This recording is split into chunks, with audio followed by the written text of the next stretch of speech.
how do you see transformative as compared to facilitative?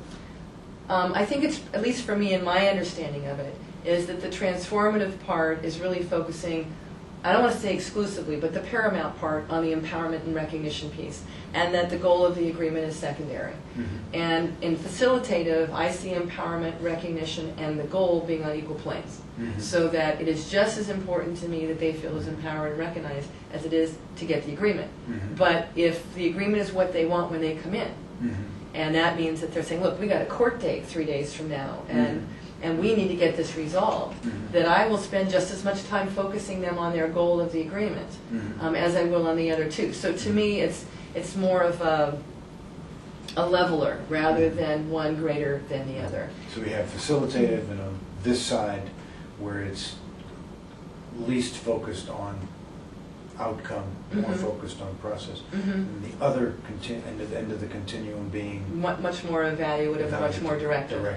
And I have finally come to the point, although I know it's not a popular point, but I would say at least 10 years ago, where I truly believe we're all evaluative, and it bothers me when someone says I'm not an evaluative person, because I think what that means is they're not being transparently evaluative, meaning I don't agree with you and that'll never happen, or you know the court cases that doesn't support your view. That's transparently evaluative, but we're all subtly evaluative, and I think we have to acknowledge that.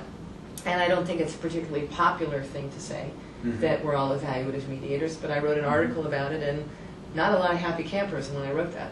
I mean, people said, no, I don't tell people what to do. And then I said, well, how many times do they end up doing what you think is a good idea? And they go, most of the time. And I'll say, well, how does that happen? Oh, they discover it. Oh, great. How do they discover it? Well, you know, by questions. Oh, does it matter what kinds of questions? Do you nod more? Do you lean forward more? Do you validate more when they're on the right track?